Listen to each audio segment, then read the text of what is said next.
All right. Hello and welcome, everyone. This is episode 26, February 5th, 2024. Wow, time is flying by. And today I am going to address for you the top 8 things you need to look at on a credit card application. So we have all been there. We have gotten the nice little letters that have all of this weird information on it. But what does it mean? Let's dive into it. So first off, you're going to want to see if it's a secured or an unsecured card. Meaning, are they asking you to give them money and then that is your credit limit? That would mean a secured card because then let's say you give them $500, you have a $500 limit. If you go out and charge the card up to $480, then they're going to have your 500 cash to pay off that debt. That way they feel more secure giving you that line of credit, which it's your own money. So, it's up to you if you want to be able to do those. So that's the first thing you want to check. If it doesn't say that you have to give them money, then it means it's an unsecured card, which is what most things are.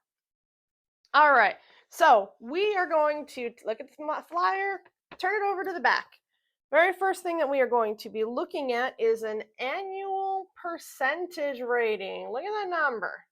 I want you to stop and think about that number. Is that a number that you believe you could get a return on from a stock or from a house or from whatever you're doing in your own business to make money? To me, I don't know of a stock that I could go and buy and trade today that would give me a 29.9% return. That's really, really high. So for a lot of people, when they get a flyer like this, they think, "Oh, I'm pre-approved. Let me go get something because I'm pre-approved." A pre-approval doesn't actually mean you're approved. It really doesn't. It's just kind of like, I don't know, I'm not even going to give an example on that. It just doesn't. So I want you to look at this like it's a business transaction because it is. It's your business what you do with your money. So if you look at that first line, that APR, and that's a percentage higher than you think you could get from your investments, then it makes no sense. Because if you're only getting, say, a 4% coming in, but you have 29% coming out, you're going to be set up for failure. And I don't want you to be set up for failure, which is why we're going over this right now. Most people, especially starting out, do not understand what all this stuff on the back means. So let's go to the next point, which is going to be kind of the same thing, but it's your APR for cash advance. Many people use a credit card and pull out some cash, whether they're just trying to buy some groceries or they've got to buy some supplies for the house that they're flipping. It doesn't matter. They want to have that cash instead of put it on the card. Well, it's the exact same concept, though, is that you're having to pay back that percentage rate. And I know in your mind you're saying, "Oh, if I pay it off, it doesn't matter what the APR is." That's true. That's absolutely true. But I have yet to meet a person, any person, who has 100% of the time been able to pay off their card immediately. So at some point, you are going to have to pay that. At some point, that is going to take money out of your pocket, and you need to be aware of that. Moving on to the next one is the minimum interest charged. How to avoid paying interest. Minimum investment charge. Now on this one it says none, which is good because it should be none. But for a lot of them, and I believe it's predatory, there's a minimum interest charged. Meaning, if you charged it $480 and you paid off the 400 of it, and so you should only be charged for that $80 remaining balance, they would still give you a minimum payment. So maybe the minimum amount of interest they want is $20. $20 on $80, that is a horrible, horrible rate. So you need to be very aware that there are cards out there that want to make sure they're getting money from you every single month. Remember, this is their business. Their business is to take your money. So don't voluntarily keep doing that and giving them your money. We are now going to go to the big one. That's a big, big, big one, which is the next one down here. And it's in this second box always. And it is the annual fee. It shocks me how many people think that credit cards naturally have an annual fee. There are many cards out there that do not have an annual fee. And one of the things that I want to suggest to you is if you already have a card that has an annual fee, call them up. Make sure you're in good standing with your payments. If you're behind on your payments, they're going to want their annual fee, period. But if you've been paying your card on time and you've been, no late payments, you're not over your limit, anything like that, you're a good customer, let them know and say, hey, I would like to waive that annual fee. Can you do that for me? And if they say no, say, okay, can I speak to your supervisor? Be polite. Don't be angry. These people are just doing their jobs. Maybe they don't have the ability to do that for you.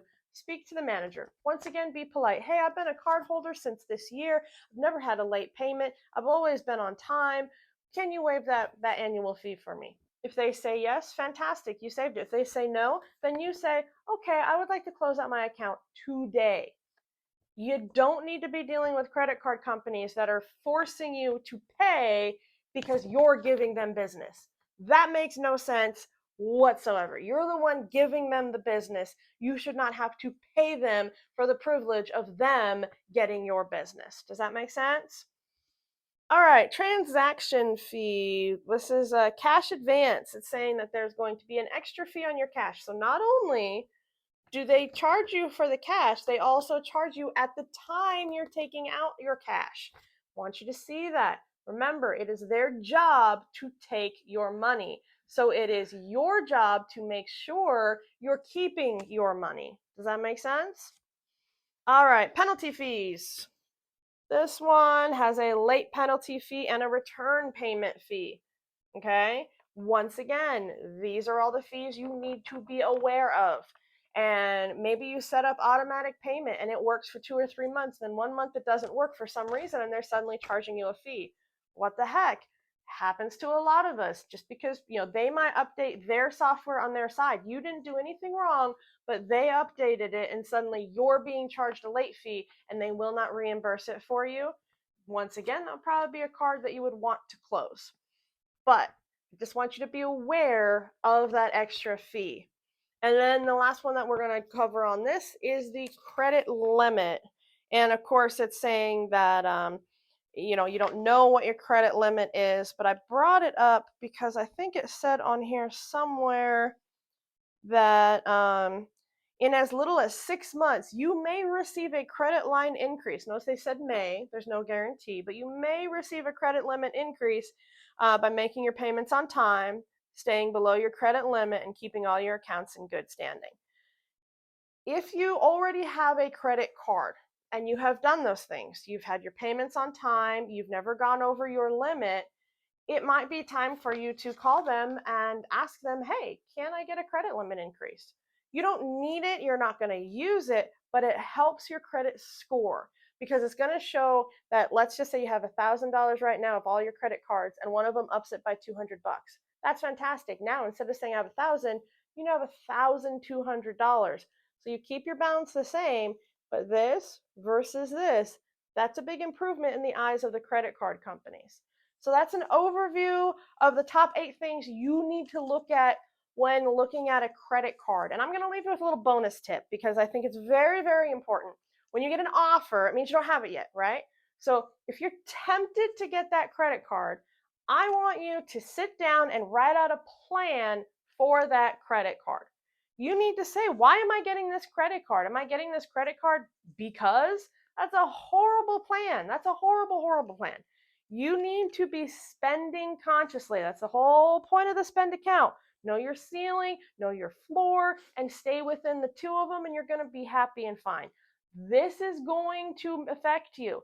You need to know what it is. If you have that credit card because you want to improve your score within 2 years, so you're only going to go up to, a 10% utilization of it, and you have the discipline to follow it, okay, that's a great plan. Go ahead and try for the card. But if you don't have a plan, or you're the type of person where if you have $1,000 credit limit, you're probably going to spend it up to 992, that kind of thing, that's not a good idea. Why set yourself up to fail? I want you to set yourself up to win when in need. Now, maybe the win is having $1,000 credit card that you don't even use. It's simply there as an emergency. You're driving out to go visit family in another state, and boom, something happens to your radiator. You need to put a new one in so that you can keep on going, and you got that credit card. You can have it done and you can move on forward. Okay, that's a win. That's a good plan.